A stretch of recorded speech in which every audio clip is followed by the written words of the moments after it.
Hai Spire Fellas, kembali lagi di Spire in Minutes bersama saya Nurul Janah, konsultan Spire Research and Consulting Indonesia. Di episode kali ini kita akan membahas terkait sertifikasi halal produk kosmetik di Indonesia. Seperti apa ya? Keep on watching!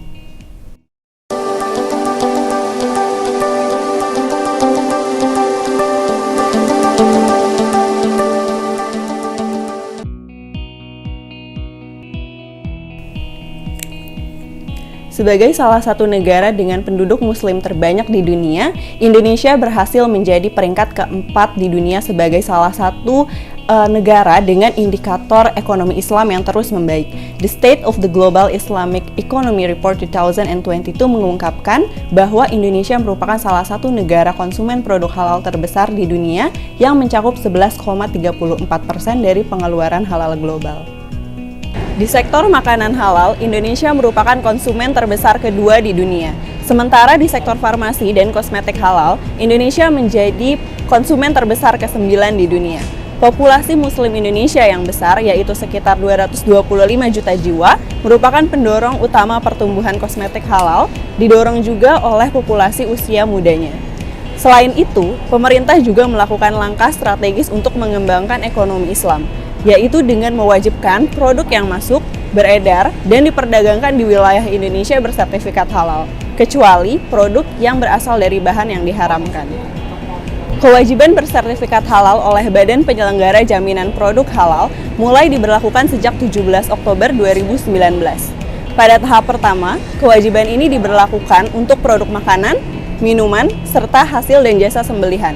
Kemudian, pada 17 Oktober 2021, mulai dilaksanakan tahap kedua kewajiban bersertifikat halal bagi produk obat-obatan, kosmetik, dan barang gunaan sesuai dengan Peraturan Pemerintah Nomor 39 Tahun 2021 tentang penyelenggaraan bidang jaminan produk halal.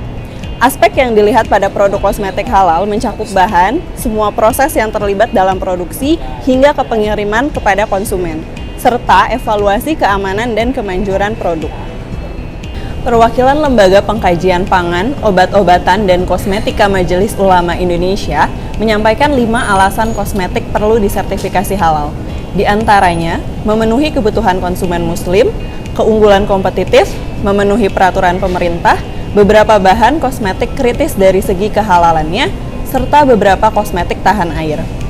LP POM MUI mencatat, sejak 2017, 794 perusahaan kosmetik sudah melakukan sertifikasi halal. Dengan bersertifikat halal sejumlah 1.913 dan produk kosmetik sejumlah 75.385 produk. Beberapa brand kosmetik lokal yang telah didirikan dan memiliki sertifikasi halal diantaranya Wardah, Sari Ayu, Makeover, Alphoskin, dan masih banyak lagi. Selain bersertifikat halal, merek-merek Indonesia sedang memperluas portofolio dan jangkauan globalnya. Seperti memperluas jangkauan kosmetik halal tidak hanya untuk wanita, namun juga untuk pria. Salah satu perusahaan lokal yang telah memperluas jangkauannya adalah Paragon, pemilik merek kosmetik halal terbesar di Indonesia, yaitu Wardah, meluncurkan lini produk untuk pria, Kaf. Walau mengalami perkembangan yang baik, tim Halal Task Force Perkosmi mengatakan ada beberapa tantangan dan kendala untuk sertifikasi halal produk kosmetik. Pertama, masih banyak bahan baku dalam negeri maupun impor yang belum memiliki sertifikat halal. Padahal, bahan baku kosmetik wajib memiliki sertifikasi halal. Kedua, produk kosmetik sangat dinamis, sehingga membutuhkan proses sertifikasi halal yang cepat. Sedangkan timeline proses sertifikasi halal masih belum sesuai dengan peraturan yang berlaku. Ketiga, biaya sertifikasi halal cukup memberatkan untuk pelaku usaha, terutama UMKM, karena pelaku usaha UMKM produk kosmetik tidak bisa disertakan dalam program Sehati, yaitu sertifikat halal gratis.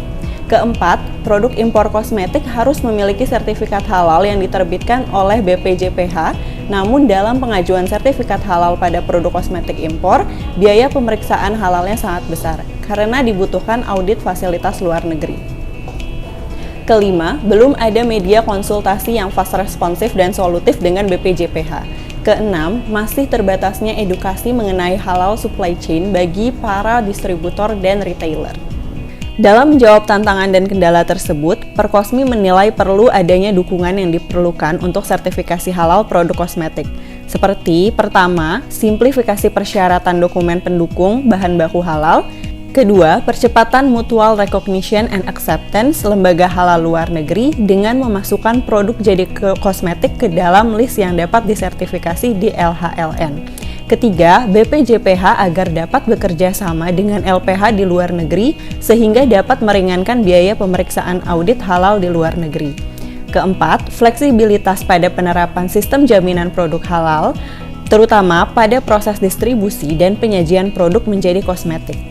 Karena produk sudah terlindungi kemasan sehingga kemungkinan kecil dapat terkontaminasi. Dan yang terakhir, kolaborasi seluruh pemangku kepentingan di Indonesia. Kementerian Agama dan Kementerian Perindustrian diharapkan dapat memastikan industri bahan baku dan bahan kemas serta bahan lain pendukung industri kosmetika dapat melakukan sertifikasi halal. Kemudian, Kementerian Perindustrian atau Kementerian Koperasi dan UKM untuk memastikan UMKM kosmetika masuk dalam program Sehati. Dengan potensi negara Indonesia yang mayoritas masyarakatnya Muslim, serta langkah strategis yang telah dilakukan pemerintah dengan mewajibkan produk yang diperdagangkan di Indonesia bersertifikasi halal, maka hal ini menjadi peluang yang baik bagi Indonesia menjadi produsen terbesar produk halal di dunia. Sekian episode Spire in Minutes kali ini. Terima kasih sudah menonton. Tonton terus video Spire in Minutes lainnya. Bye!